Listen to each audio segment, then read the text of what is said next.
మాదాపూర్లో knowledge సిటీలో ఉన్న సత్వా బిల్డింగ్లో శనివారం తెల్లవారుజామున భారీ అగ్ని ప్రమాదం జరిగింది. అయితే 5వ ఫ్లోర్లో ఉన్న రెస్టారెంట్లో నుంచి గ్యాస్ లీకే మంటలు చెలరేగినట్టుగా తెలుస్తోంది.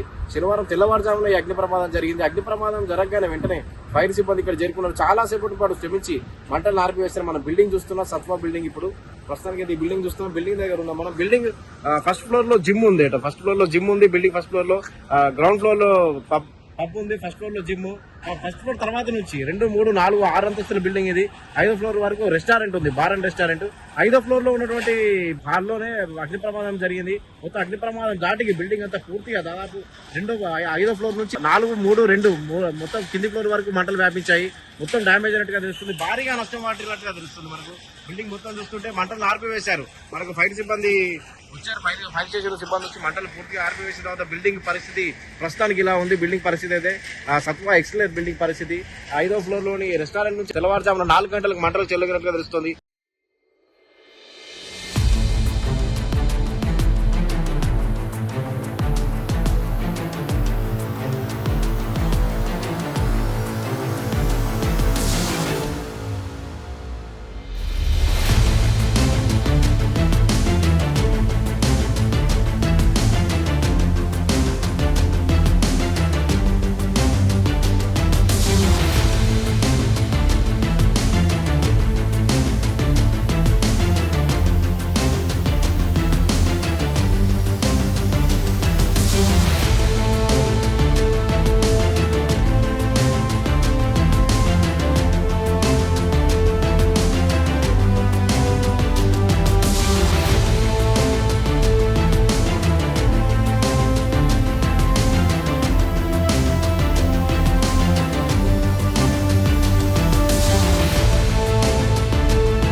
ఏదైతే అగ్ని ప్రమాదం జరిగిందో సత్వా బిల్డింగ్ దాని వెనుక వైపు ఉన్నాం మనం. 5వ ఫ్లోర్ కనిపిస్తుంది. ఇక్కడ నుంచి 5వ ఫ్లోర్ పైన పొగలు వస్తున్నాయి. ఇంకా 5వ ఫ్లోర్ చూస్తున్నాం.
మాదాపూర్లో నాలెడ్జ్ సిటీలో సత్వా బిల్డింగ్ అగ్ని ప్రమాద ఘటనకు సంబంధించి మనకు మరిన్ని వివరాలు, అంటే ఇక్కడ ఉన్నటువంటి లోకల్ స్థానికులు ఉన్నారు. మనకి ఇక్కడ వివరాలు అంటే అసలు ఏం జరిగింది, దీని తీవ్రత ఎంత ఉందో చెప్పడానికి మనకు స్థానికులు ఉన్నారు. వారిని అడిగి తెలుసుకుందాం. సార్ చెప్పండి సార్, మీ పేరు? అంటే ఎట్లా అంటే ఇప్పుడు ఇది మొత్తం ఐటీ ఎంప్లాయీస్ వీకెండ్ రావడం ప్లస్ తెల్లవారుజామున జరుగుతూ అంత ప్రమాద తీవ్రత ఉన్నా కానీ అంత ఎవరికి ఇబ్బంది కలగా? అసలు ఒకవేళ అందరూ ఉంటే ఎటువంటి ఇబ్బంది ఉంటుంది? ఈ ప్రెజర్కి ఈ క్లాసెస్ ఏదైతే ఉండిందో ఆ క్లాసెస్ వెళ్ళి చాలా ఎఫెక్ట్ అయ్యేది. బట్ ఈ వీకెండ్ అవ్వడం వల్ల మీరు ఇటువైపు చూస్తే ఈ ప్రెజర్కి ఇటువైపు ఉన్న క్లాసెస్ మొత్తం బ్రేక్ అయిపోయింది. ఎంప్లాయీస్ లేకపోవడం వల్ల ఆస్తి నష్టం అయితే అయ్యింది, కానీ మనుషులు అయితే ఏం జరగలేదని తెలిసింది. ఈ ప్రెజర్కి దీని ఆపోజిట్లో ఉన్న బిల్డింగ్ నుండి కూడా షేక్ అవ్వడం జరిగింది. సో మనకు ఇంతకుముందు ఎప్పుడు గతంలో జరగలేదు. ఇప్పుడు మనకి హైదరాబాద్ లో అంటే జరిగిన ప్రమాదాలు కానీ బాగా వేరే చోట్ల జరిగిన ప్రమాదాలని ఈ హైటెక్ సిటీ నాలెడ్జ్ సిటీలో ఇంత సెక్యూరిటీ ఫైర్ సెక్యూరిటీ పాటించే ఇంత పెద్ద నాలెడ్జ్ సిటీలో ఇట్లాంటి ఇంత పెద్ద ప్రమాదం జరిగి ఇదే మొదటిసారి. అది వీకెండ్ కావడం ప్లస్ తెల్లవారుజామున కావడంతో ప్రమాదం అంటే మనకి ఎవరికి గాయాలు కావడం కానీ ఇట్లాంటి జరగలేదు. ఒకవేళ మామూలు వర్కింగ్ డేస్ లో జరిగి ఉంటే ఎలా ఉండేది సార్? వర్కింగ్ డేస్ లో జరిగింది ఉంటే మాక్సిమం మనుషులకు కూడా ఎఫెక్ట్ అయ్యేది, ఖచ్చితంగా ఎఫెక్ట్ అయ్యేది. ఎందుకంటే ఈ ప్రెషర్ చూడండి, ఈ బిల్డింగ్ నుంచి ఈ బిల్డింగ్కి నియర్లీ ఒక 50 feet to 60 feet ఉంటుంది. ఈ ఫీట్స్ ప్రెషర్కి ఇటువైపు ఉన్న గ్లాసెస్ పగిలాయి అంటే జస్ట్ అజూమ్ చేసుకోండి ఆ ప్రెషర్ ఎంత ఉండిందో. ఆ ప్రెషర్ వల్ల మనిషికి ఒక్క చిన్న గ్లాస్ చాలు. అంతేందుకంటే ఇక్కడ నుంచి ఇక్కడికి ఈ రోడ్లో పడ్డదంటే మీరు ఊహించుకోవచ్చు దీని ప్రెషర్ ఎంత ఉండిందో. అదే మనుషులు ఉంటే వాళ్ళకి గ్లాసెస్ పడి ఉంటే పరిస్థితి ఏంటి? అంటే మామూలుగా జిహెచ్ఎంసీ ఫైర్ సేఫ్టీ కానీ లేకపోతే జిహెచ్ఎంసీ అధికారులు ఉంటారు కదా, మామూలు బిల్డింగ్లు అంటే కాలేజీలు కోచింగ్ సెంటర్లు వీటిల్లో ఉంటారు. కానీ హైటెక్ సిటీ కానీ నాలెడ్జ్ సిటీలో ఉన్నటువంటి బిల్డింగ్లకు చెకింగ్ ఉందా లేదా ఇంతవరకు ఎవరు పట్టించుకోలేదు సార్. చెకింగ్ ఉంటుంది, కంపల్సరీగా ఉంటుంది. దీనికి ఫైర్ ఎన్ఓసీస్ ఉంటాయి, అవన్నీ ఉంటాయి, జరుగుతాయి.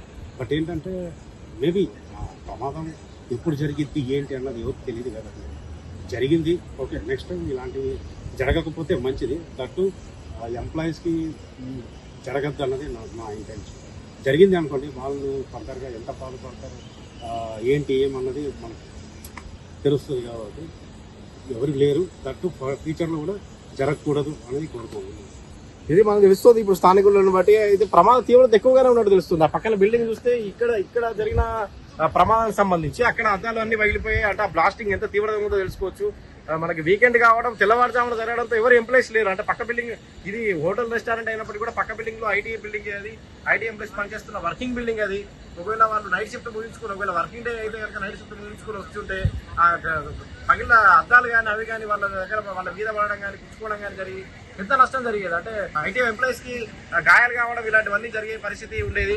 కానీ తెల్లవారుజామున జరగడం వీకెండ్ కావడంతో సాటర్డే హాలిడే కావడంతో చాలా వరకు ఎటువంటి ప్రాణ నష్టం కానీ లేకపోతే ఎటువంటి గాయాలు కావడం కానీ ఎవరికి ఎలాంటి హాని జరగలేదు. కానీ భారీగా డ్యామేజ్ అయినట్టుగా తెలుస్తుంది మనకు. ఈ ఇటుపక్క బిల్డింగ్ కూడా ఏదైతే రెస్టారెంట్ ఉన్నటువంటి సత్వ ఎక్స్టర్నల్ బిల్డింగ్ దగ్గర ప్రమాదం జరిగిందో అక్కడి నుంచి బ్లాస్ట్ అయ్యి పక్క బిల్డింగ్లకు కూడా ఎఫెక్ట్ కనిపిస్తుంది మనకు.